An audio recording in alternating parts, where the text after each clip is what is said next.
Impact News bu yengbiro pumnamapu taram nokcheri. Ngasi Impact News gi discussion show Manung Hutna, the 360-degree analysis of news and events da yengbiriba pumnamapu ningthokongjam sabitana taram nokcheri. Ngasi asi Malem gi nupi gi numit International Women's Year ni handeki chahi gi theme na Planet 50-50 by 2030 step it up for gender equality haibani haibadi Malem da leiriba nupi nupa gi chang asi 50-50 manana chatpa haibani Manipur da hojik nupi gi phibam si karamba thak da leibage haibasi gi matang da ngasi gi numit asi gi mari leinana Impact News na aikoi gi studio da khana naina bagi damak kaujeri basi ahan bada aigi hek yeta phambiri basina Sobita Mangsa Tabam Secretary Women Action for Development mayamna wat haina khangnaba aduga Sobita ga hek thangnabda phambiri basina Yengkhom Victoria Additional Superintendent of Police Prosecution Police Department aduga iroi loibada phambiri basina Dr. Priyadarshini Gangte Associate Professor Damdei College ni ngasi gi khana nainaba sida lengbirapagi damak pumnamapu taram nokcheri. Thank you for coming on the show. Huji aikoina khana gadori basi Manipur da huji oiriba nupi gi phibam aduga ngasi di yamnasu maruiba numini International Women's Year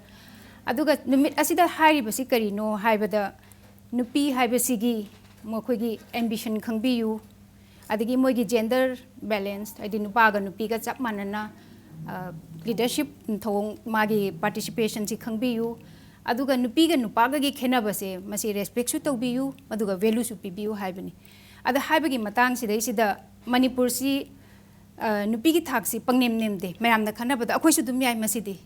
karina haibada nupi akhoi gi Manipur na nupi singsina mai magi different fields singsida magi thogdang contribution adum lei Manipur scientist lei Manipuri nupi pilot lei army da su lei doctor lei engineer lei oja lei police akhoi marak su police officer ma yaubiri adugi marak sidai sida akhoi gi thaina dagi hongna churakpa akhoi gi is de yaurakpa haibdare pokpa dagi tahalakpa akhoi loina mak nupi ngaktani anumit sigi akhoi na specially nupi ngakta su kaujabani pap kayana semaktana nupi si oirakpani hai masi misconcept ni haibase akhoi adum khangi ada masida generally masigi concept sigi matungina ai mathang hangjage Sobita ne ta haibiyu Oziki pap mayam sem pulla kanda nupi semakpani haibase adum akoi adum loinamak hainari ko ngasi se aduga masi taseng moigidi adugi poto pap natraga magi wafam natabida koi Bharat si patriarchal system structure satna ba ko system ji leibna maram oira kansta koi nupa si hena pameba ana nupa si hena pamba seista nupa po ogana harau ba nupi po ogana nungaita ba adum adudagi hona soisti sonba dagi semakpa dagi hona loina kano kenaba leire ba aduna sigi kenaba mayam singsina maram oira kansida nupi da gender based violence mayam am tholakpa ada tholakpa se nupi singsina hojik thengnari ba problem singa si aigi abok tuna ima da tambiramba ima duna aingonda tambiba inembok tuna mamauda takpi basi tawdan mane mawama oiba se simain tawdan stereotyping gi generation to generation se adum lengdana dum leraba mindset se adugi mindset tuni ada Victoria ki su experience share tawbiu aina sum hoji ki oina ko khoi gi nupi gi thak sidi yam mamangai daga gi hairogadi hoji pan bi ki yam difference ti leire haibidi akhoi je ka khale equality gi steps sida adubu hojik even educated mother amana son namaga daughter se brought up to matamda even yumgi domestic chores mayam se khaidok padasu wise babu hairo isanu pina tawgadawani nubari tawba yade haibase masigum basi even ai ngasai haijari base educated mother ama oina so si concept se sum thammiba sum baga sama changes mayam asi family de gi tam na change tawraga ngasai gi equality se prokpa ngamgadran khale Priyadarshini habi tasik mani hoji madam ga akhoi gi ꯏꯅꯥꯎ ꯚꯤꯛꯇꯣꯔꯤꯌꯥꯅ ꯇꯥꯛꯄꯤꯈꯤꯕꯗꯨ ꯌꯥꯝ ꯆꯨꯝꯕ ꯋꯥꯐꯝꯅꯤ ꯍꯧꯖꯤꯛ ꯃꯅꯤꯄꯨꯔꯗ ꯃꯁꯤꯒꯤ generation ꯉꯁꯥꯏꯒꯤ ꯁꯤꯒꯤ ꯄꯣꯠꯁꯦ ꯑꯗꯨꯝ ꯂꯥꯛꯑꯒ ꯂꯩꯈꯤꯕꯅꯤꯅ ꯑꯩꯈꯣꯏꯒꯤ ꯁꯣꯁꯥꯏꯇꯤꯁꯇ ꯌꯥꯝꯅ ꯁꯣꯁꯤꯌꯦꯜꯂꯤ ꯗꯤꯞꯂꯤ ꯑꯦꯝꯕꯦꯗꯦꯠ ꯍꯥꯏꯇꯥꯔꯦꯀꯣ ꯁꯣꯁꯤꯌꯦꯜ ꯁꯥꯏꯠꯇ ꯑꯗꯨꯅ ꯁꯤ ꯆꯦꯟꯖ ꯇꯧꯕꯗꯤ ꯈꯔ ꯂꯨꯒꯅꯤ ꯑꯗꯨꯅ ꯃꯁꯤ ꯑꯦꯖꯨꯀꯦꯁꯟꯗꯤ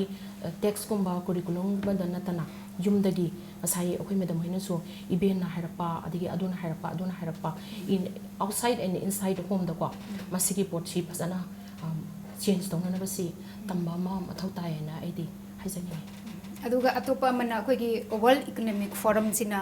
ꯃꯥꯒꯤ 2040ꯗ ꯄ꯭ꯔꯤꯗꯤꯛ ꯇꯧꯈꯤꯌꯦ ꯑꯩꯈꯣꯏꯒꯤ ꯖꯦꯟꯗꯔ ꯄꯦꯔꯤꯇꯤꯁꯦ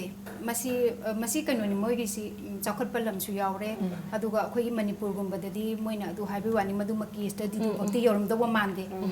2095 ꯁꯤꯗꯩꯁꯤꯗ ꯄꯦꯔꯤꯇꯤꯁꯤ ꯈꯇꯪꯗꯤ ꯃꯥꯟꯅꯔꯛꯀꯅꯤ ꯍꯥꯏꯌꯦ ꯑꯗꯒꯤ ꯑꯃꯨꯛ 2015ꯗꯅ ꯀꯔꯤ ꯍꯥꯏ 2095ꯁꯤ ꯉꯝꯃꯣꯏ 2133 ꯁꯤꯗ ꯑꯃꯨꯛ ꯑꯣꯏꯅꯤ ꯍꯥꯏ ꯍꯦꯟꯒꯠꯂꯛꯏꯕ ꯑꯗꯨꯅꯗꯤ ꯃꯁꯤꯅ ꯇꯥꯛꯄꯗꯤ ꯄꯦꯔꯤꯇꯤꯁꯤ ꯌꯥꯝꯅ ꯍꯦꯟꯅ ꯇꯥꯛꯄꯅꯦꯕ ꯑꯗ ꯂꯩꯔꯤꯕ ꯁꯤꯗꯩꯁꯤꯗ ꯑꯩꯈꯣꯏꯒꯤ ꯃꯅꯤꯄꯨꯔꯗ ꯍꯥꯏꯔꯁꯤ ꯑꯩꯈꯣꯏꯒꯤ ꯍꯧꯖꯤꯛ ꯑꯣꯏꯔꯤꯕ ꯐꯤꯕꯝ ꯁꯤꯗꯩꯁꯤꯗ ꯑꯩꯈꯣꯏꯒꯤ ꯂꯥꯏꯔꯤꯛ ꯂꯥꯏꯁꯨ ꯍꯩꯔे ꯑꯗꯨꯒ ꯊꯕꯛ ꯏꯪꯈꯥꯡ ꯇꯧꯗꯅ ꯃꯤꯔꯛꯇ ꯇꯤꯜꯂꯛꯑꯕ ꯃꯇꯝꯁꯤꯗꯁꯨ ꯅꯨꯄꯥ ꯄ꯭ꯔꯦꯐꯔꯦꯟꯁ ꯏꯆꯥ ꯅꯨꯄꯥ ꯑꯩꯈꯣꯏꯅ ꯄ꯭ꯔꯦꯐꯔ ꯇꯧꯔꯤꯁꯤ ꯀꯔꯤꯒꯤꯅꯣ ꯍꯥꯏꯕꯗ ꯅꯨꯄꯤꯁꯤꯅꯁꯨ ꯐꯥꯎꯔꯝꯕ ꯌꯥꯏꯑꯕ ꯑꯩꯅ ꯑꯁꯨꯛ ꯌꯥꯝꯅ ꯁꯐꯔ ꯇꯧꯔꯛꯑꯕꯗꯤ ꯑꯩꯒꯤ ꯏꯆꯥ ꯅꯨꯄꯤꯗꯨꯁꯨ ꯑꯩ ꯁꯐꯔ ꯇꯧꯍꯟꯅꯤꯡꯗꯦꯅ ꯈꯜꯂꯝꯕ ꯌꯥꯏꯑꯕ ꯃꯁꯤꯒꯤ ꯑꯦꯡꯒꯜ ꯑꯃꯁꯨ ꯂꯩꯔꯝꯒꯅꯦꯕ ꯑꯗꯩꯗ ꯍꯧꯖꯤꯛꯀꯤ ꯉꯁꯤꯁꯦ ꯄꯥꯛ ꯁꯟꯅ ꯐꯪꯁꯟꯁꯤ ꯑꯦꯀ꯭ꯔꯣꯁ ꯗ ꯁ꯭ꯇꯦꯠ ꯍꯥꯏ ꯑꯗꯨ ꯑꯣꯏꯔꯒꯁꯨ ꯑꯩꯅ ꯄꯥꯕꯗꯗꯤ ꯃꯁꯤ ꯄꯔꯁꯦꯟꯇꯦꯖꯁꯤ ꯌꯥꯝꯅ ꯃꯤꯅꯤꯃꯦꯜ ꯑꯣꯏꯕꯤ ꯄꯨꯔꯥ 2-3% ꯑꯗꯩꯗ ꯗꯔꯀꯥꯔ ꯂꯩꯔꯤꯗꯤ ꯑꯩꯈꯣꯏꯒꯤ ꯗꯔꯀꯥꯔ ꯂꯩ ꯃꯐꯝ ꯈꯨꯗꯤꯡꯃꯛꯇ ꯂꯩ ꯑꯗꯨ ꯑꯣꯏꯔꯒꯁꯨ ꯐꯣꯀꯁꯇꯤ ꯁ꯭ꯇꯦꯠꯀꯤ ꯃꯐꯝ ꯆꯤꯗꯥꯏꯗꯗꯤ ꯐꯣꯀꯁ ꯇꯧꯗꯦ ꯃꯌꯣꯟꯁꯤꯗꯩꯁꯤꯗ ꯁꯤꯗ ꯐꯣꯀꯁ ꯇꯧꯋꯤ ꯑꯗ ꯐꯣꯀꯁ ꯇꯧꯕꯁꯤꯗꯩꯁꯤꯗ ꯄꯥꯔꯁꯦꯟꯇꯦꯖ ꯑꯣꯏꯅ ꯄꯥꯊꯣꯛꯑꯒꯗꯤ ꯑꯩꯈꯣꯏꯅ ꯇꯧꯔꯤꯕ ꯉꯁꯤꯒꯤ ꯑꯩꯈꯣꯏꯅ ꯁꯦꯂꯦꯕ꯭ꯔꯦꯠ ꯇꯧꯔꯤꯕꯅꯤ ꯉꯁꯤꯒꯤ ꯅꯨꯃꯤꯠꯁꯦ ꯅꯨꯄꯤꯒꯤ ꯅꯨꯃꯤꯠꯅꯤ ꯑꯩꯈꯣꯏꯒꯤ ꯅꯨꯃꯤꯠꯅꯤ ꯍꯥꯏꯗꯅ ꯑꯗ ꯅꯨꯄꯤꯁꯤꯡꯁꯤ 90% ꯍꯦꯟꯅ ꯌꯥꯎꯔꯝꯃꯔꯣꯏ ꯌꯥꯎꯗ꯭ꯔꯦ ꯌꯥꯎꯗꯕꯇ ꯅꯠꯇꯅ ꯃꯣꯏ ꯑꯦꯋꯦꯌꯔꯁꯨ ꯑꯣꯏꯗꯦ ꯑꯗꯨꯒ ꯇꯧꯔꯤꯕꯁꯤꯡꯗꯨꯁꯨ ꯃꯥꯒꯤ ꯁ꯭ꯄꯤꯆ ꯈꯔ ꯄꯤꯔꯝꯃꯒ ꯅꯨꯄꯤꯒꯤ ꯅꯨꯃꯤꯠꯅꯤ ꯅꯣꯏ ꯂꯣ ꯈꯪꯉꯨ ꯅꯪꯒꯤ ꯔꯥꯏꯠ ꯉꯥꯛꯎ ꯑꯗꯒꯤ ꯅꯣꯏꯗ ꯁꯨꯃꯥꯏꯅ ꯃꯤꯅ ꯚꯥꯏꯂꯦꯟꯁ ꯇꯧꯔꯛꯑꯕꯗꯤ ꯅꯪ ꯂꯣꯗꯨꯒꯤ ꯃꯇꯨꯡ ꯏꯟꯅ ꯊꯦꯡꯅꯒꯗꯕꯅꯤ ꯍꯥꯏꯕꯒꯤ ꯋꯥꯗꯤ ꯌꯥꯝ ꯐꯖꯅ ꯍꯥꯏꯕ ꯑꯗꯩꯗ ꯉꯁꯤꯒꯤ ꯐꯪꯁꯟꯁꯦ ꯁꯣꯕꯤꯇꯥꯁꯨ ꯌꯥꯝꯅ ꯉꯔꯥꯡꯗꯒꯤ ꯇꯧꯈꯠꯂꯛꯑꯕꯅꯤ ꯃꯁꯤꯒꯤ ꯃꯔꯤ ꯂꯩꯅꯅ ꯑꯗ ꯇꯧꯔꯛꯏꯕꯁꯤꯗꯗꯤ ꯑꯀꯣꯏꯕꯗꯗꯤ ꯌꯧꯗ꯭ꯔꯒ ꯁꯤꯗꯩꯁꯤꯗ ꯁꯨꯝ ꯑꯩꯈꯣꯏꯒꯤ ꯐꯖꯅꯕ ꯃꯃꯤꯡꯒꯤ ꯑꯣꯏꯅ ꯇꯧꯕꯒꯤ ꯐꯤꯕꯝ ꯑꯃ ꯂꯩ ꯑꯗꯣ ꯃꯁꯤ ꯁꯟꯗꯣꯛꯄ ꯑꯃꯗꯤ ꯗꯔꯀꯥꯔ ꯂꯩꯇ꯭ꯔꯥ तसेंना हायरगदी मसीगी ऑब्जर्वेशन सी अखोई ना हेक हौदोरपा अखोई ग्रुप सिना हौदोखिबगी 2004 onwards दगी अखोइना हौदोकजाग्रे को डिफरेंट थीम्स ता अदुगा तोंगान तोंगान बा इम्फाल मेयोंदा हौरगा देन चुराचानपुर चले देन चांदेल चले दु उखुल चलगा राउंड रोटेशनल वे द तवे हंदकसिना मु इम्फाल द ताबा अलमाइन तौरगा खोइसे तवे अदुगा आइना हुजिकी कनोदुदा हाइनिंगबसी ऑब्जर्वेशन से दुम पाक सन्ना हाइबदी तोंगान तोंगान बोर्ड फॉर एग्जांपल यूबीआई नगा हौदोरपा हाइबसे अहान बनेबा देन लाइव अखोई लायंस क्लब नगा तौरैदसु अहान बनेन हाइको अदु यामना नुंगाई का सी खंगबिरकांदा मसी ऑब्जर्व तौगदबनी को हाइबा खंगबिबसे मसी मदी याम फै मथंग चैदना मुसु हेलकपा याय तौबदबु मसीगी वर्ल्ड वाइड की ओइना को मसीगी ऑब्जर्वेशन सी वर्ल्ड हॉलिडे ओइना हाइबदी थबक सुहंदना नुपी म्याम सिंग असि ऑफिस कारगसु ऑब्जर्वेशन सिदा लोइनमा फुल पार्टिसिपेशन तोहनबेगी पोट सिलेबा वेयरएस अखोई मणिपुरदा वुमेन्स डे हायरगा नुपी ngaktana sudum langba tasingna 50-50 की पोटो येंगको जेंडर इक्वालिटी हायरगदी नुपी सिंग असे आफ्टर ऑल नुपी ना मसा से पोगले इनेबको माय मामा से नुपी नि मबोक से नुपी नेबा अरे नुपी से अखोई रेस्पेक्ट तौबा हाय तारे को मागी कनो से खंगबगी पोट से खरा वाटलिएबा अदुगा नुपी मयाम सिंग सी ना वा वा वा लांग साइ उबदा ऑब्जर्वेशन दुगी मनी हुम चालुबदा उबसे khoi nupi nga ta lang akhoi ngarang to boda su akhoi nupa su nupi su invite to weba adu nupi sna adu 99% nupi adu ga just 1% gumba nupa laiba adu akhoi na gender equality gi pot silak pa kan da di adu ga 50-50 planet 50-50 hai ri se ko silak pa kan da di nupa gi participant nupi participant chap mana ba sida ka tai ba adu ga ang sai gi akhoi gi observation sida nupa sing sina saruk hena ya ba adu ga overall loina state government na masi own to honba aduma darka tai have se ai power so that yeah ownership se Haziki ain khanjam da ichina hai se akhoi women's day se more of celebration ona tawkreba ngasai gi horok padi akhoi gi rights se equal rights phangnana ba tanna pandam da political rights social rights me am tanarak pane hazik di sigi day se like congratulations oina haina reba mina akhoi da phone torang padai se women day congratulations so it has more become like a akhoi ke haini ngasai gi celebration something like a father's day mother's day haibai mong da oina so concept se chat pa haureba asing bagi di ne masi numit se nupi se celebrate tau hai bani mada akhoi gi sidadi celebrate tau ningai ki maram se kyal phau da bai bata khena bado moin haina nupi ma oi bagi magi contribution myam socially economically politically culturally mana taugi ba mayam do madu celebrate tau hai bani ba adai da tau ba sida akhoi gi su chumna gi thabak suri ba kaithen da poche yoli ba su moi su celebrate tau ba yaina adu sembi hai bani akhoi na hai ba sina moi ni ba economy sector leiba private unorganized sector leiba imai ben mayam singse moi importance se khangbi da begini sisi moigi major role ama lay ba mani moina akhoi gi state ki economy da sustainability sustenance kari kai am da sarkar gi burden mayam ama lokhopi riba se ko akhoi government sina sunga sai madam na habi bigom na state sigi ownership ama lay taba adegi akhoi gi ngasai gi nupi akhoi na sunga sai gi aina ngasai haijaba dumaina deeply akhoi social psychist da ko deeply embedded oibani na nupi akhoi degi su change tor pa yada ba madam na ngasai takpi ba ngasai nupi kharana sida lawramaga dum sakhi ba haibasi nupi aina phangba di samai manungda ani gumbadi masana practice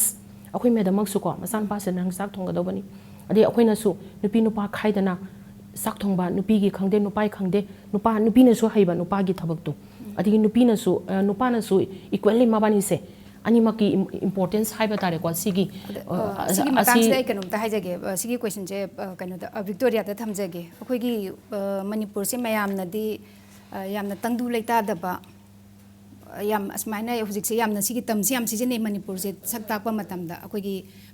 tangdu leita da ba hai irang yamna thoi adegi ngasi ngarang sida su akhoi gi nupi macha ma minor ma rep toro matung da hatok pi da ngarang dang magi funeral tawkri ada sigi matang sida sida nupi gi right hairaga mayam da 50-50 na chatpa kan sida karigumba irang matholakpa kan sida di nupi sina akoi protest ma phamba da ne 99% nupi oine tawgani adagi mayam gi rally ma chatpa da su aduna khoi gi hujiki sigumba gi law and order gi torpa matam da victoria hone su masi toina thengnaram gani adu masi se kari phawgi masi ai gi personal view da di masi akhoi gi society sida akhoi gi leiriba paradox ne hai tare ko akhoi gi se on one hand inequality discuss toriba akhoi se akhoi society sida on the other hand some issues main issues any kind of social issues or protesting se nupi na mang tha halai se haidi nupi gi voice ne hena tabra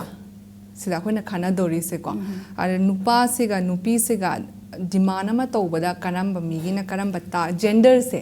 se thola ibasi yamna lu ba haibadi even akhoi se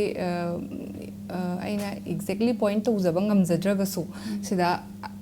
thola ko masa mixed feeling po eba ko because ngasai gi kholaw laura iba akhoi reach out tawna na basidi nu pi puthorok pa haigadra or by compulsion thogle eba dum adoga ngasai gi crime se it's always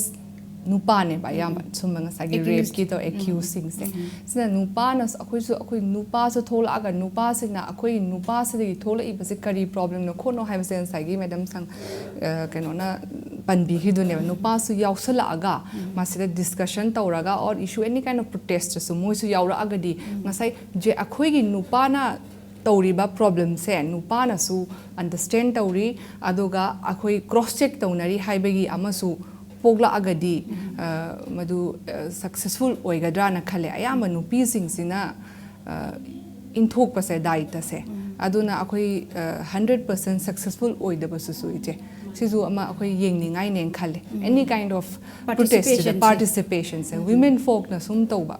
ade women folk at the end moi si yum sumu yeng dorim ne bahalaga so akhoi meaningful oiba protest meaningful oiba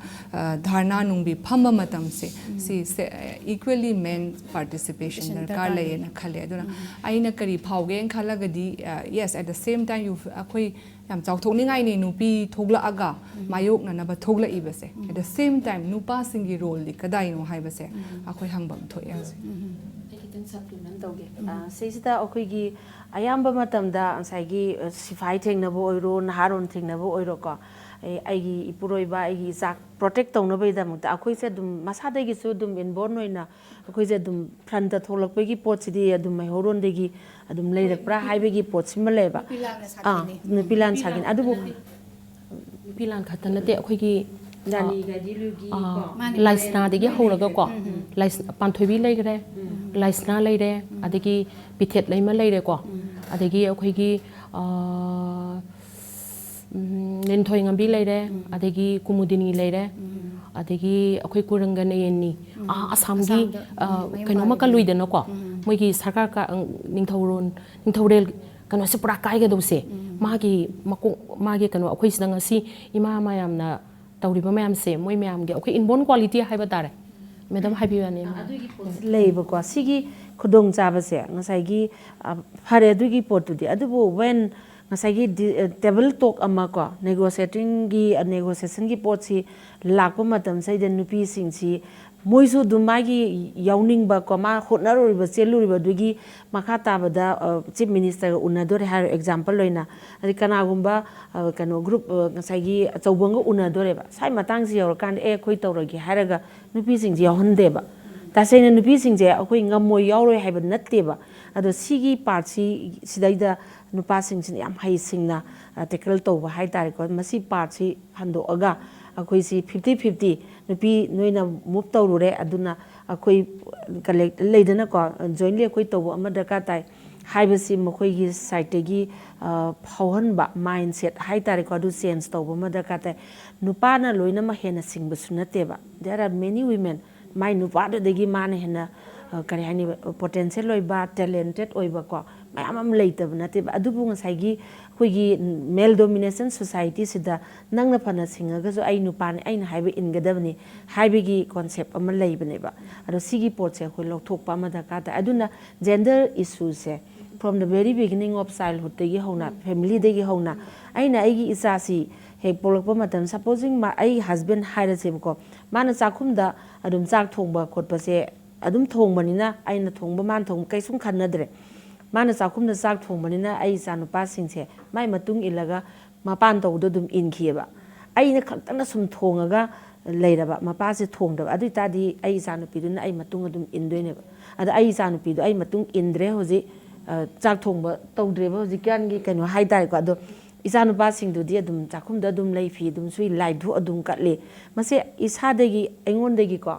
hongdokpa once ai han hongdoktana di imung hongdokpa su yaroeba ana engon degi hongna mathangi generation lakadoiba myam singsida di koi hongdokmina sen ai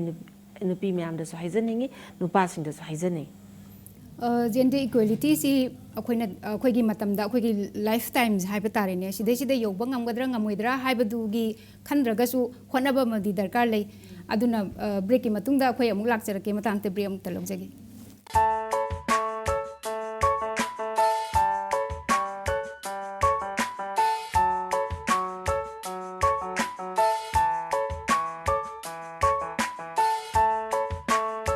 major headquarters mi hamsu yaw waina akhoi represent to biyo na hari banina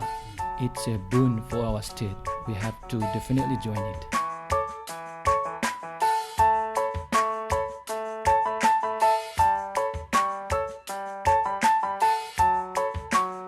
Dagi 20 phawsi akhoi Imphal Manung leibo office si mudana akhoi sanitation sigi Swachh Bharat mission ni makhada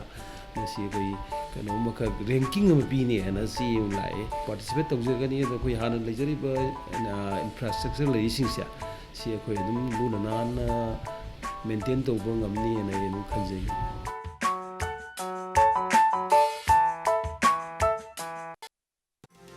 Manung tegi cari maru marang yaw bachingjak sing siyang.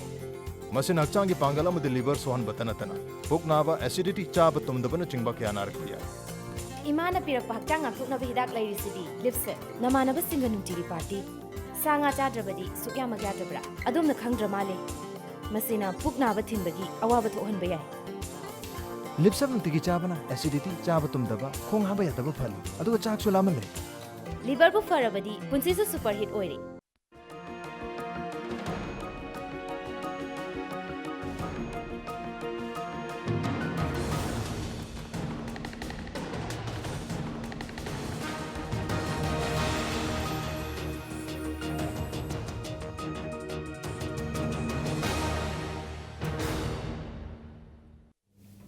Welcome back after the break. Akhoi nu hujik khanaram basi nupi ga nupa ga equal share haibachini. Share gi matang sida hairapa taragadi akhoi na normally yum amada maitei family amada ta yengsi. Thaina dagi hoi nupa na akhoi gi moi gi livelihood si tan phangna bhotna bada chinjak thiba khotpa mapanda chatli. Adu oragasu hujik sidi nupi su nupa su mapan thokna re. Ada thokna rakpa matam sidai sida domestic chores mayam amadi nupi gi 100% responsibility oina loba adi adu loboi mathak tu rei sida hujik si ai awon ba ma haijage hujik si akhoi gi kaithien si ju nupi na dum phammi adigi adu nata bida akhoi gi si yamna nungai ba thabak ti nate adu raga su akhoi gi matam amada cinema da black market to basi nupa na toramme hujik ti nupi na loin sin gre adigi uso paso thopada kon phengba wai tei basi nupa na toramme hujikti adu su nupi na singre adagi hujiksi akhoi gi Imphal municipality ga tie up tawraga NGO kharana lambi setpa khobba akhoi nungdang da thengnei dana masi su nupi ngaktani nupa udeba adum hujiksu hangi bada dum yengbiu ngaktani adagi amu sinata bida mo akhoi building construction work si su nupi se hujikti yam phajana ure nung pekpadagi nung jambadagi aduga loina makse ure adai sida jibi matak sida protest tawriba demonstration rally si ju nupi ngaktani adu oiragadi aina hangningi si 50-50 si kadai lakadori ge ba masi matam khra sangani haidi ngasai akhine hongdorokpada karina maramaraga akhoi ki mindset sida sirgi yamne hegemonic oiba ethos haitare ko masigi si leigrabani na pakti hongba yagani thajade adum warimda hoji khaji nawai madam hoigi group NGO group khatana masigi women's day si observe tawrambani ji sarkar yokchalai ko mathang kai dano adum yorkani aduga sigi si adum sigi propaganda haisra natraga magi kanu se mathang chalakani na idi thajai ta overnight ko change yaroi aduga madam na asai panbiramba succession haitare ko property gida share hierarchy share ga inheritance so hierarchy ko property gi matang da legal kano de yeng bakanda tasing madidi akoi meitei society da di 2000 manipur 2005 property act lai gre ko akoi na ningon singna imai pa ge ancestral property si akoi de entitlement nupa singa sapmana na silai rabani akoi na tawning da bigi actual magi translate into action do like tabigi wani legal binding di oiba ba adu tawdu 2005 ki mamang da ahan pere father natraga mother sina leitraga di akhoi namuk tan ba yada ba akhoi namuk tan ba yade adubu whereas akhoi na manipur context naina ba issue ni na chingi lamda masai ki succession amasung inheritance ki pot se moi ki de custom ga customary law na masi si modified ko modified ratified tawdrgai di adum sigi kano si akhoi gi sakhut pagi kano se adum ꯍꯟꯊꯔꯒ ꯂꯩꯒꯅꯦꯅ ꯑꯩ ꯍꯥꯏꯖꯅꯤꯡꯉꯤ ꯉꯁꯥꯏ ꯅꯨꯄꯤꯒꯤꯗꯤ ꯂꯩꯇꯦ ꯑꯗꯩꯗ ꯃꯣꯏꯒꯤꯅ ꯑꯃꯨꯛ customary ꯅꯨꯄꯤꯒꯤꯗ ꯅꯠꯇꯦ madam ꯃꯣꯏꯗꯤ ꯅꯨꯄꯥꯒꯤꯁꯨꯀꯣ ꯃꯌꯥꯝꯕ ꯑꯍꯟꯅ ꯐꯪꯕꯒꯤ ꯑꯃ ꯃꯅꯥꯎꯄꯥ ꯂꯩ ꯏꯇꯣꯟ ꯇꯣꯟꯕ ꯂꯩ ꯖꯥꯠ ꯖꯥꯠ ꯂꯩꯀꯣ ꯑꯁꯨꯃꯥꯏꯅ ꯇꯧꯔꯒ ꯂꯩ ꯑꯗꯨꯅ ꯁꯤꯒꯤ ꯄꯣꯠꯁꯤꯗꯤ ꯄꯥꯛꯇꯤ ꯌꯥꯔꯣꯏꯅ ꯑꯩ ꯈꯟꯖꯩ ꯑꯗꯩ ꯍꯧꯖꯤꯛꯁꯤ ꯌꯥꯝ ꯅꯨꯡꯉꯥꯏꯇꯕ ꯊꯧꯗꯣꯛꯁꯤ ꯑꯩꯈꯣꯏ ꯅꯨꯄꯤꯁꯤ ꯏꯁꯥꯅ ꯋꯥꯡꯍꯟꯒꯦ ꯅꯦꯝꯍꯟꯒꯦ ꯍꯥꯏꯕꯁꯤ ꯑꯩꯈꯣꯏꯒꯤꯁꯨ ꯔꯣꯜ ꯌꯥꯝ ꯆꯥꯎꯅ ꯂꯩ ꯑꯩꯈꯣꯏꯅ ꯂꯩ ꯀꯩꯅꯣ ꯍꯥꯏꯗ ꯃꯁꯤꯒꯤꯁꯤꯗꯤ ꯑꯩꯈꯣꯏꯅ ꯌꯦꯡꯉꯤꯕ ꯑꯩꯈꯣꯏꯅ ꯊꯥꯡꯉꯤꯕ ꯈꯣꯡꯊꯥꯡꯗꯨꯒꯤ ꯃꯇꯨꯡ ꯏꯟꯅ ꯂꯥꯛꯀꯗꯕꯅꯤ ꯑꯗꯣ ꯍꯧꯖꯤꯛꯁꯦ ꯆꯠꯅꯕꯤ ꯑꯃ ꯑꯣꯏꯅ ꯑꯩꯈꯣꯏꯅ ꯁꯨꯝ ꯊꯦꯡꯅꯕꯗ ꯏꯖꯠ ꯗꯥꯕꯤꯅ ꯌꯥꯝ ꯀꯟꯖꯅꯔꯛꯑꯦ ꯀꯅꯥꯒꯨꯝꯕ ꯑꯃꯒꯤ ꯃꯆꯥꯅꯨꯄꯤꯁꯤ ꯀꯅꯥꯒꯨꯝꯕ ꯑꯃꯒꯤ ꯃꯆꯥꯅꯨꯄꯥꯗ ꯆꯦꯜꯂꯨꯔꯀꯥꯟꯗꯗꯤ ꯑꯅꯤꯁꯤ ꯌꯥꯅꯗ꯭ꯔꯦ ꯍꯥꯏꯔꯀꯥꯟꯗꯗꯤ ꯃꯆꯥꯅꯨꯄꯤꯗꯨꯒꯤ ꯃꯃꯜ ꯑꯃ ꯂꯦꯞꯄꯒ ꯕꯤꯛꯇꯣꯔꯤꯌꯥꯁꯨ ꯌꯥꯝ ꯊꯦꯡꯅꯔꯝꯒꯅꯤ ꯁꯤꯒꯨꯝꯕꯁꯦ ꯁꯣꯕꯤꯇꯥꯁꯨ ꯊꯦꯡꯅꯔꯝꯒꯅꯤ ꯑꯗꯨꯒ ꯄ꯭ꯔꯤꯌꯥꯗꯔꯁꯤꯅꯤꯁꯨ ꯊꯦꯡꯅꯔꯝꯒꯅꯤ ꯄꯩꯁꯥ ꯂꯧꯕꯁꯤ ꯃꯁꯤꯅ ꯀꯔꯝꯕ ꯋꯥꯈꯜꯗꯒꯤ ꯂꯥꯛꯏꯕꯅꯣ ꯃꯁꯤ ꯃꯁꯤ ꯌꯥꯝꯅ ꯑꯩꯈꯣꯏꯅ ꯌꯥꯝ ꯄꯨꯂꯤꯁ ꯑꯣꯏꯅ ꯑꯦꯖ ꯑ ꯄꯨꯂꯤꯁ ꯋꯤꯃꯦꯟ ꯄꯨꯂꯤꯁ ꯁ꯭ꯇꯦꯁꯟꯁꯤꯡꯁꯤꯅ ꯌꯥꯝꯅ ꯊꯣꯏꯅ ꯐꯦꯁ ꯇꯧꯔꯤꯕ ꯄ꯭ꯔꯣꯕ꯭ꯂꯦꯝ ꯑꯃꯅꯦꯕ ꯆꯦꯜꯂꯅꯤꯀꯣ ꯆꯦꯜꯂꯅꯤ ꯃꯗꯒꯤ ꯆꯦꯜꯂꯒ ꯍꯌꯦꯡ ꯌꯥꯅꯕꯤ ꯍꯥꯏꯕ ꯊꯣꯛꯂꯛꯄꯁꯦ ꯌꯥꯅꯗ꯭ꯔꯒꯗꯤ ꯉꯁꯥꯏꯒꯤ ꯁꯝꯇꯥꯏꯝ ꯉꯁꯥꯏ ꯆꯦꯜꯂꯨꯕ ꯑꯩꯈꯣꯏꯒꯤ ꯀꯁꯇꯝꯁꯅ ꯆꯦꯟꯕ ꯍꯥꯏꯕ ꯑꯃ ꯂꯩꯕꯅꯤꯅ ꯑꯗꯒꯤ ꯑꯩꯈꯣꯏꯒꯤ ꯏꯟꯗꯤꯌꯥꯒꯤ ꯂꯣ ꯃꯈꯥꯁꯤꯗ ꯑꯅꯤꯁꯦ ꯀꯣꯟꯐ꯭ꯂꯤꯛ ꯌꯥꯝ ꯂꯥꯛꯑꯦꯕ ꯑꯩꯈꯣꯏꯅ ꯊꯦꯡꯅꯖꯕꯗ ꯆꯦꯜꯂꯅꯤ ꯑꯗꯨꯒ ꯆꯦꯜꯂꯒ ꯌꯥꯅꯤꯡꯗꯕ ꯃꯤꯗꯣ ꯏꯃꯨꯡ ꯑꯣꯏꯔꯒ ꯅꯨꯄꯤꯁꯤꯅ ꯑꯦꯗꯚꯥꯟꯇꯦꯖꯁꯨ ꯂꯧꯕ ꯍꯥꯏꯕ ꯇꯥꯔꯦ ꯍꯌꯦꯡ ꯆꯦꯜꯂꯨꯔꯕꯗꯤ ꯆꯦꯜꯂꯨꯔꯅꯦ ꯊꯣꯛꯑꯅꯤ ꯂꯥꯛꯑꯅꯤ ꯔꯦꯞ ꯀꯦꯁ ꯂꯥꯛꯄꯒꯤ ꯃꯑꯣꯡꯗꯁꯨ ꯂꯥꯛꯄ ꯍꯥꯏꯕꯗꯤ ꯁꯦꯛꯁꯟꯁꯦ ꯑꯔꯨꯕ ꯂꯥꯛꯁꯟꯕ ꯉꯁꯥꯏꯒꯤ ꯌꯥꯅꯕꯒꯤ ꯃꯇꯨꯡ ꯏꯟꯅꯗꯤ ꯆꯠꯂꯨꯔꯅꯤ ꯑꯗꯨꯅ ꯁꯦꯝ ꯊꯤꯡ ꯑꯗꯣ ꯑꯩꯈꯣꯏꯅ ꯑꯥꯏꯟꯒꯤ ꯃꯇꯨꯡ ꯏꯟꯅ ꯆꯠꯒꯦ ꯇꯧꯔꯤꯉꯩꯁꯤꯗ ꯀꯦꯁꯇꯤ ꯂꯧꯈꯠꯂꯅꯤ ꯁꯣꯟꯗ ꯀꯟꯅ ꯍꯦꯛꯇ ꯀꯩꯅꯣ ꯃꯌꯥꯝꯁꯦ ꯃꯇꯝ ꯃꯥꯡꯅ ꯑꯗꯒꯤ ꯑꯥꯏꯑꯣꯗꯩ ꯅꯨꯡꯕꯤꯗꯩ ꯇꯧꯗꯅ ꯃꯌꯥꯝꯁꯦ ꯄ꯭ꯔꯣꯁꯦꯁꯁꯨ ꯇꯧꯔꯅꯦꯕ ꯑꯗ ꯑꯜꯇꯤꯃꯦꯠꯂꯤ ꯉꯥꯏꯍꯥꯛ ꯂꯩꯔꯒꯗꯤ ꯉꯁꯥꯏ ꯑꯦꯛꯀ꯭ꯌꯨꯁ ꯑꯦꯁ ꯋꯦꯜ ꯑꯦꯁ ꯚꯤꯛꯇꯤꯝ ꯍꯥꯏꯒꯗ꯭ꯔꯥ ꯉꯁꯥꯏꯒꯤ ꯏꯟꯚꯔꯇꯦꯠ ꯀꯣꯃꯥꯁ ꯑꯅꯤꯗꯣ ꯌꯥꯅꯔ ꯆꯦꯜꯂꯤꯕ ꯀꯥꯡꯕꯨꯁꯤꯗꯤ ꯑꯁꯣꯟꯗ ꯉꯁꯥꯏꯒꯤ ꯌꯥꯅꯕꯤ ꯍꯥꯏꯕꯁꯦ ꯇꯧꯔꯝꯕ ꯊꯦꯡꯅꯗꯕ ꯅꯠꯇꯦꯕ ꯊꯦꯡꯅꯔꯤ ꯑꯗꯨꯗꯤ ꯀꯔꯤꯅꯣ ꯑꯩꯈꯣꯏꯅ ꯄꯥꯝꯃꯤꯁꯦ ꯀꯔꯤꯅꯣ is it like selling your daughters ꯑꯗꯨꯗ ꯂꯩꯔꯦꯕ ꯍꯥꯏꯗꯤ ꯌꯨꯝ ꯇꯨ ꯗꯦꯠ ꯑꯦꯛꯁꯇꯦꯟ ꯑꯗꯨꯐꯥꯎ ꯂꯥꯛꯇ꯭ꯔꯕ ꯏꯖꯠ ꯗꯥꯕꯤ ꯍꯥꯏꯁꯤꯗꯤ ꯑꯩꯅ ꯄꯩꯁꯥ ꯂꯧꯔꯒꯦ ꯑꯗꯨꯒ ꯑꯩ ꯉꯁꯥꯏꯒꯤ 376 ꯔꯦꯞꯀꯤ ꯄꯥꯟꯕꯁꯦ ꯃꯁꯤ ꯑꯩ ꯑꯣꯚꯔꯂꯨꯛ ꯇꯧꯔꯒꯦ ꯍꯥꯏꯕꯅꯦꯕ ꯑꯗꯨ ꯁꯣꯝꯗꯗꯤ ꯑꯥꯏꯟꯗꯗꯤ 376 ꯑꯁꯤꯗꯤ ꯀꯩꯅꯣꯅꯦꯕ ꯏꯝꯄ꯭ꯔꯤꯖꯟꯃꯦꯟ 7 years ꯃꯌꯥꯝ ꯑꯃ ꯂꯩꯔꯤ ꯑꯩꯈꯣꯏ ꯀꯦꯁꯦꯁꯀꯤꯀꯣ ꯑꯗꯨꯅ ꯑꯩꯈꯣꯏꯒꯤ ꯍꯧꯖꯤꯛꯀꯤ ꯀꯁꯇꯝꯁꯤꯒꯤ ꯃꯇꯨꯡ ꯏꯟꯅ ꯄꯩꯁꯥꯁꯤꯒ ꯌꯥꯅꯈ꯭ꯔꯦꯅ ꯍꯥꯏꯕꯒꯤꯁꯦ ꯑꯉꯥꯡꯗꯨꯒꯤ ꯑꯉꯥꯡ ꯑꯣꯔ ꯅꯨꯄꯤ ꯍꯥꯏꯇꯥꯔꯦꯀꯣ ꯚꯤꯛꯇꯤꯝꯗꯨꯒꯤ ꯋꯥ ꯌꯥꯎꯕ꯭ꯔꯥ ꯌꯥꯎꯗꯕ꯭ꯔꯥ ꯍꯥꯏꯕꯗꯨ ꯑꯗꯨꯁꯨ ꯌꯥꯝꯅ ꯄꯔꯁꯦꯟꯇꯦꯖ ꯄ꯭ꯔꯤꯐꯔꯦꯟꯁꯁꯦ ꯄꯤꯔꯛꯇꯦꯕ ꯑꯗ ꯐꯦꯃꯤꯂꯤꯅ ꯗꯤꯁꯥꯏꯠ ꯇꯧꯈꯤꯕ ꯑꯗꯨꯅ ꯁꯤ ꯑꯩꯈꯣꯏꯒꯤ ꯁꯣꯁꯥꯏꯇꯤ ꯀꯣꯝꯄ꯭ꯂꯦꯛꯁ ꯑꯣꯏꯕ ꯃꯦꯀꯥꯅꯤꯖꯝ ꯑꯃꯅꯦ ꯏꯆꯦ ꯑꯗꯨ ꯁꯤ ꯈꯟꯅꯕ ꯑꯃ ꯊꯣꯛꯑꯦꯕ ꯀ꯭ꯔꯥꯏꯝꯅꯦꯕ ꯁꯤꯁꯦ ꯏꯆꯦ ꯌꯥꯝ ꯊꯤꯅ ꯆꯥꯎꯕ ꯀ꯭ꯔꯥꯏꯝꯅꯤ ꯑꯗꯣ ꯍꯧꯖꯤꯛꯀꯤ ꯌꯥꯁꯟꯅꯈꯤꯕꯒꯤ ꯄꯣꯠ ꯄꯩꯁꯥꯗ ꯂꯥꯛꯄꯒꯤ ꯄꯣꯠꯁꯤꯁꯨ ꯑꯆꯧꯕ ꯏꯟꯐ꯭ꯂꯨꯌꯦꯟꯁꯤꯡ ꯐꯦꯛꯇꯔ ꯃꯌꯥꯝ ꯑꯃꯗꯤ ꯂꯩꯌꯦꯕꯀꯣ ꯐꯣꯔ ꯑꯦꯛꯖꯥꯝꯄꯜ ꯑꯩꯈꯣꯏꯅ ꯂꯣ ꯀꯣꯔꯠꯇ ꯆꯠꯂꯛꯄ ꯃꯇꯝꯗ ꯏꯠ ꯇꯦꯛꯁ ꯂꯣꯠ ꯑꯣꯐ ꯇꯥꯏꯝ ꯀꯣ ꯂꯦꯟꯗꯤ ꯄ꯭ꯔꯣꯁꯦꯁꯅꯦꯕ ꯑꯗꯨꯒ ꯇ꯭ꯔꯥꯌꯦꯜ ꯇꯧꯔꯛꯄ ꯑꯗꯒꯤ ꯏꯟꯚꯦꯁꯇꯤꯒꯦꯁꯟ ꯄ꯭ꯔꯣꯁꯦꯁ ꯃꯌꯥꯝꯁꯦ ꯁꯥꯡꯅ ꯆꯠꯂꯛꯄꯁꯤꯗꯒꯤ ꯑꯇꯣꯞꯄ ꯏꯕꯟ ꯑꯉꯥꯡꯗꯨꯅ ꯅꯠꯇ꯭ꯔꯒ ꯐꯦꯃꯤꯂꯤꯗꯨꯅ ꯁꯨꯡꯌꯥ ꯌꯥꯗ꯭ꯔꯒꯁꯨ ꯑꯗꯥꯏꯗ ꯂꯩꯔꯤꯕ ꯂꯣꯀꯦꯜꯒꯤ ꯂꯤꯗꯔꯁꯤꯡ MLA ꯌꯥꯎꯁꯜꯂꯤꯅꯣ ꯑꯗꯨꯗ ꯑꯗꯒꯤ ꯄꯟꯆꯥꯌꯠꯀꯤ ꯀꯣ ꯃꯩꯔꯥ ꯄꯥꯏꯕꯤ ꯃꯌꯥꯝꯁꯤꯡꯁꯤꯅ ꯑꯁ ꯂꯣ ꯀꯣꯔꯠꯇ ꯆꯠꯂꯒꯗꯤ ꯅꯪ ꯅꯆꯥꯅꯨꯄꯤꯁꯦ ꯏꯖꯠ ꯃꯥꯡꯉꯅꯤ ꯃꯌꯨꯝ ꯄꯥꯟꯕꯁꯨ ꯈꯪꯉꯔꯣꯏ ꯑꯗꯒꯤ ꯌꯥꯝ ꯀꯨꯏꯅ ꯁꯥꯡꯁꯨ ꯆꯪꯉꯤ ꯄꯩꯁꯥ ꯌꯥꯝ ꯆꯪꯉꯤ ꯍꯥꯏꯕ ꯂꯣꯠꯁ ꯑꯣꯐ ꯃꯣꯏꯅ ꯀꯤꯍꯟꯕ ꯃꯌꯥꯝ ꯑꯃ ꯇꯧꯋꯦꯕ ꯑꯗꯨꯏꯗꯤ ꯀꯩꯗꯧꯔꯨꯒꯝꯅꯣꯗ ꯄꯩꯁꯥ ꯈꯔ ꯂꯧꯊꯣꯛꯑꯒ ꯃꯥꯏ ꯍꯤꯡꯅꯅꯕ ꯍꯥꯏꯅ ꯇꯧꯔꯒ ꯌꯥꯁꯟꯅꯔꯛꯄꯒꯤ ꯄꯣꯠꯁꯤꯅꯦꯕ ꯑꯗꯣ ꯁꯝꯇꯥꯏꯝꯁ ꯑꯩꯈꯣꯏꯅꯁꯨ not all the police station ꯀꯣ ꯄꯨꯂꯤꯁ ꯁ꯭ꯇꯦꯁꯟ ꯈꯔꯗꯀꯣ ꯃꯣꯏꯅꯁꯨ ꯑꯗꯨꯝ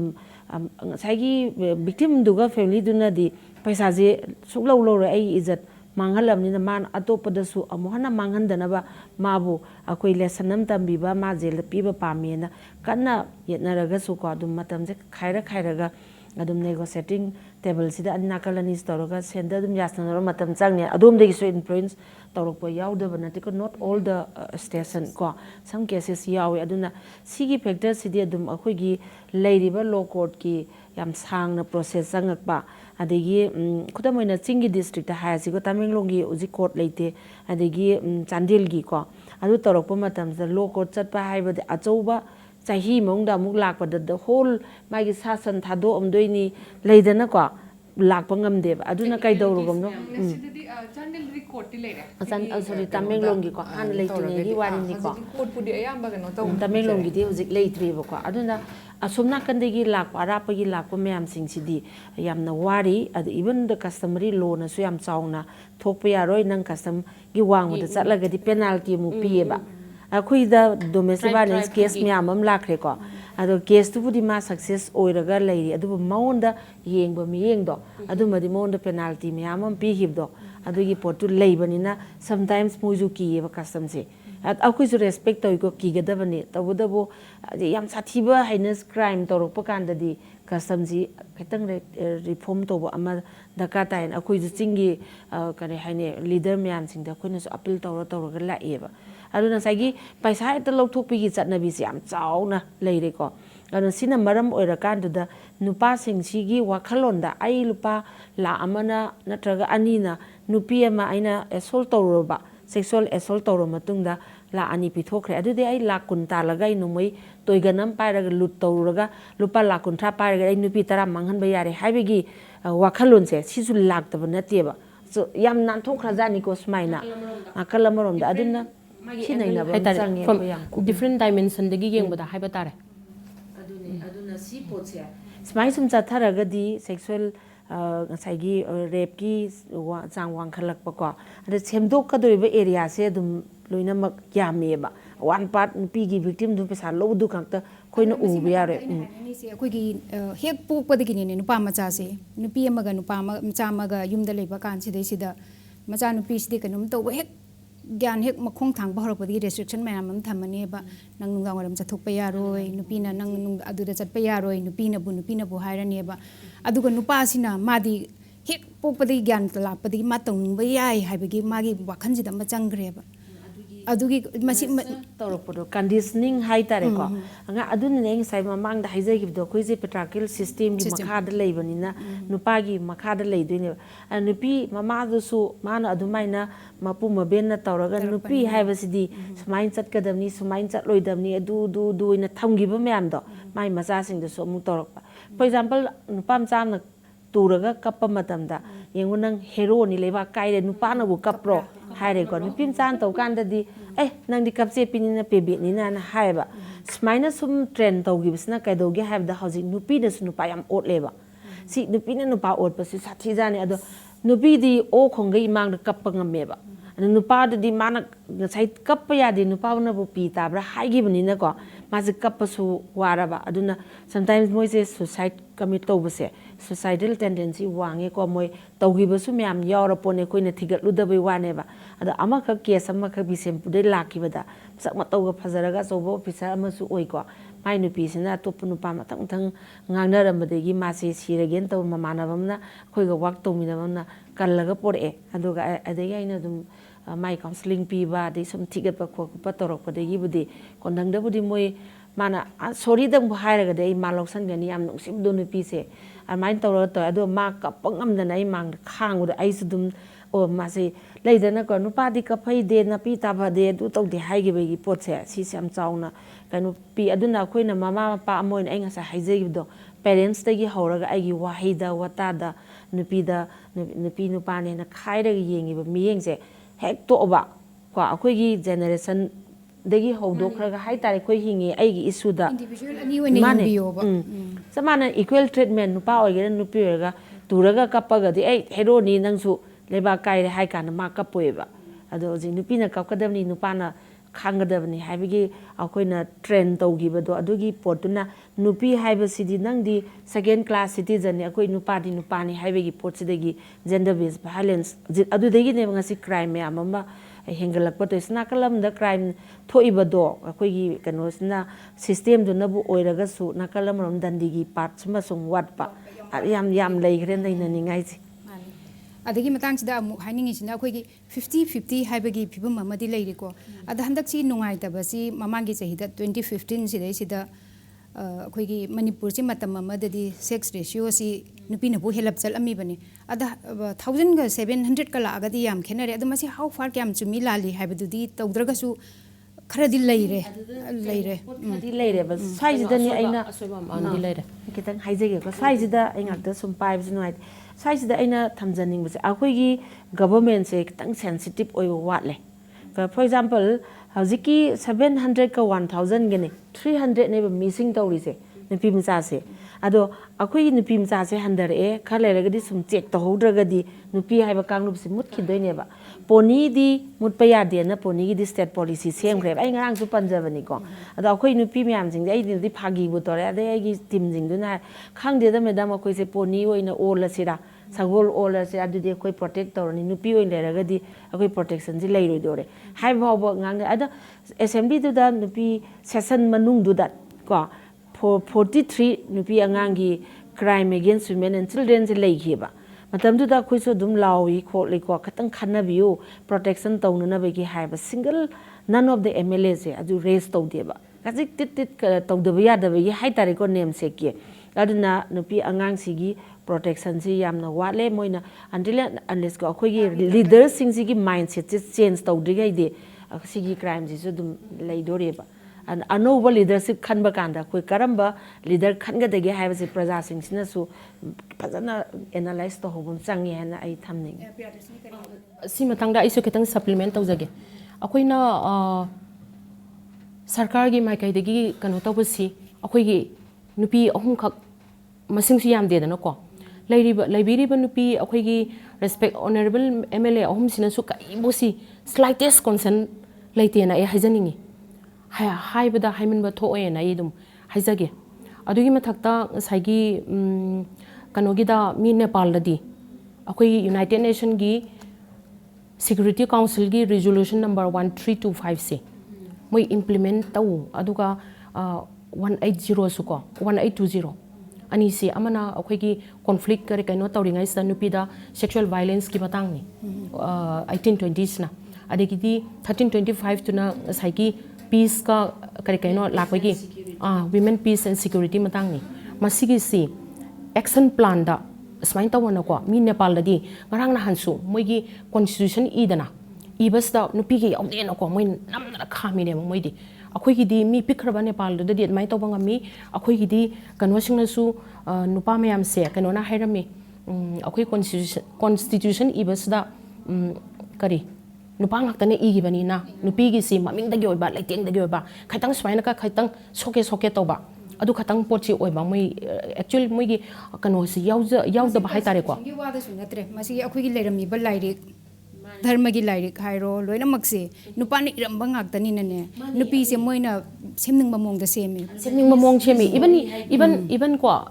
ꯉꯁꯥꯏꯒꯤ ꯁ꯭ꯇꯦꯠꯁꯤꯗ ꯕꯖꯦꯠ ꯄꯣꯂꯤꯁꯤ ꯀꯔꯥꯏꯅꯣ ꯅꯨꯄꯤꯒꯤ ꯍꯦꯛ ꯔꯤꯂꯦꯇꯦꯠ ꯋꯥꯔꯛꯁꯤꯡꯁꯤ ꯑꯃꯠꯇ ꯂꯩꯇ꯭ꯔꯦ ꯉꯁꯥꯏꯒꯤ ꯑꯩꯈꯣꯏꯒꯤ ꯑꯃꯨꯛ ꯏꯇꯤꯍꯥꯁꯇ ꯄꯨꯁꯜꯂꯒ ꯑꯃꯨꯛ ꯌꯦꯡꯁꯤ ꯑꯩꯈꯣꯏꯗ ꯉꯁꯤꯒꯤ ꯏꯃꯥ ꯃꯌꯥꯝꯗ ꯃꯣꯏꯒꯤ ꯂꯨ ꯇꯣꯡꯗ ꯉꯁꯥꯏꯒꯤ ꯀꯩꯅꯣ ꯂꯩꯔꯤꯕ ꯃꯦꯟꯁꯒ ꯅꯨꯄꯤꯒ ꯅꯨꯄꯥꯒ ꯌꯦꯡꯀꯥꯟꯗ ꯅꯨꯄꯤꯒꯤ 90% ꯂꯩ ꯍꯥꯏꯁꯤ ꯑꯩꯈꯣꯏꯒꯤ ꯖꯤꯟꯁꯤꯗ ꯑꯩꯈꯣই ꯀ꯭ꯔꯣꯃꯣꯖꯣꯝꯗ ꯀꯔꯥꯏꯗ ꯅꯨꯄꯤꯒꯤ ꯁꯨꯃꯥꯏꯅ ꯑꯦꯁꯔꯇꯤꯞ ꯑꯣꯏꯕ ꯀꯔꯤꯁꯤ ꯑꯩꯈꯣꯏ ꯂꯣꯏ ꯌꯥꯎꯈ꯭ꯔꯕꯅꯤꯅ ꯉꯁꯥꯏꯅ ꯄꯟꯖꯈꯤꯕꯗꯣ ꯉꯁꯥꯏ ꯃꯃꯤꯡ ꯈꯔ ꯀꯩꯅꯣ ꯀꯔꯤ ꯑꯐꯥꯎꯕ ꯅꯨꯄꯤꯁꯤꯡ ꯍꯥꯏꯇꯥꯔꯦ ꯑꯁꯤ ꯈꯔ ꯑꯗꯨꯗꯒꯤ ꯑꯩꯈꯣꯏꯅ ꯁꯥꯈꯤ ꯑꯣꯏꯔꯦꯀꯣ ꯑꯗꯨꯃꯥꯏꯅ ꯇꯧꯔꯒ ꯁꯤꯒꯤ ꯈꯔ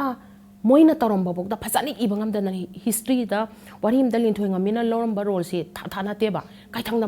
ꯃꯄꯥꯝꯗꯒ ꯍꯜꯍꯟꯈꯤꯕꯅꯦ ꯃꯥꯅ ꯆꯥꯎꯕ ꯔꯣꯜ ꯂꯧꯔꯝꯃꯒ ꯑꯗꯨ ꯐꯖꯅ ꯏꯕꯤꯗꯦ ꯚꯥꯏꯁ ꯑꯣꯏꯌꯦꯕ ꯃꯣꯏꯅ ꯌꯥꯝ ꯚꯥꯏꯁ ꯑꯣꯏꯕꯅꯤ ꯖꯦꯟꯗꯔ ꯚꯥꯏꯁ ꯑꯣꯏꯕꯅꯤ ꯑꯗꯨꯅ ꯑꯩꯈꯣꯏꯒꯤ ꯍꯤꯁꯇ꯭ꯔꯤꯁꯤꯁꯨ ꯅꯨꯄꯤ ꯔꯤꯔꯥꯏꯠ ꯇꯧꯕ ꯑꯃ ꯌꯥꯝ ꯗꯔꯀꯥꯔꯅꯦꯕ ꯚꯥꯏꯁ ꯑꯣꯏꯕꯁꯨ ꯑꯣꯏꯔꯦ ꯑꯗꯨꯒꯤ ꯃꯊꯛꯇꯨꯗ ꯃꯇꯝꯗꯨꯗ ꯅꯨꯄꯤ ꯂꯥꯏꯔꯤꯛ ꯍꯩꯇꯦ ꯅꯨꯄꯤꯅ ꯏꯕꯤꯅꯕꯁꯨ ꯂꯩꯇꯦ ꯑꯗ ꯍꯧꯖꯤꯛꯇꯤ ꯀꯔꯤ ꯑꯣꯜꯂꯛꯄꯁꯤꯗꯩꯁꯤꯗ ꯑꯩꯈꯣꯏꯅ ꯍꯧꯖꯤꯛꯀꯤ ꯖꯦꯟꯗꯔ ꯏꯀ꯭ꯋꯦꯂꯤꯇꯤ ꯍꯥꯏꯕ ꯑꯃ ꯇꯧꯔꯕꯅꯤna ꯖꯦꯟꯗꯔ ꯄꯦꯔꯤꯇꯤ ꯍꯥꯏꯕ ꯑꯃ ꯇꯧꯔꯕꯅꯤna ꯅꯨꯄꯤꯁꯨ ꯅꯨꯄꯥꯁꯨ ꯊꯣꯡ ꯆꯞ ꯃꯥꯟꯅꯕ ꯑꯃ ꯆꯪꯉꯦ ꯑꯗ ꯆꯪꯕꯁꯤꯗꯩꯁꯤꯗ ꯃꯁꯤꯗꯤ ꯀꯗꯥꯏꯗꯒꯤ ꯍꯧꯋꯤ ꯍꯥꯏꯕꯗ ꯑꯩꯈꯣꯏꯒꯤ ꯌꯨꯝ ꯑꯩꯈꯣꯏꯅ ꯍꯥꯏꯅꯕ ꯂꯩ ꯆꯦꯔꯤꯇꯤ ꯕꯤꯒꯤꯟꯁ ꯑꯦꯠ ꯍꯣꯝ ꯍꯥꯏꯅ ꯑꯐꯕ ꯊꯕꯛ ꯑꯁꯤꯗꯤ ꯌꯨꯝꯗꯒꯤ ꯍꯧꯒꯗꯕꯅꯤ ꯃꯃꯥ ꯃꯄꯥꯗꯨꯅ ꯃꯆꯥ ꯑꯣꯏꯕꯁꯤꯡꯁꯤꯗ ꯐꯖꯅ ꯅꯣꯏ ꯑꯅꯤꯃꯛꯁꯤ ꯇꯣꯉꯥꯟ ꯇꯣꯉꯥꯟꯕ ꯏꯟꯗꯤꯕꯤꯖꯨꯋꯦꯜꯅꯤ ꯈꯦꯠꯅꯕ ꯂꯩꯇꯕ ꯑꯗꯨꯅ ꯅꯨꯄꯤꯒꯤꯁꯨ ꯅꯪꯒꯤ ꯑꯄꯥꯝꯕꯗ ꯆꯠꯂꯨ ꯍꯣꯏ ꯑꯃꯔꯣꯝꯗ ꯍꯥꯏꯔꯨꯕꯗꯤ ꯃꯅꯤꯄꯨꯔꯒꯤꯁꯨ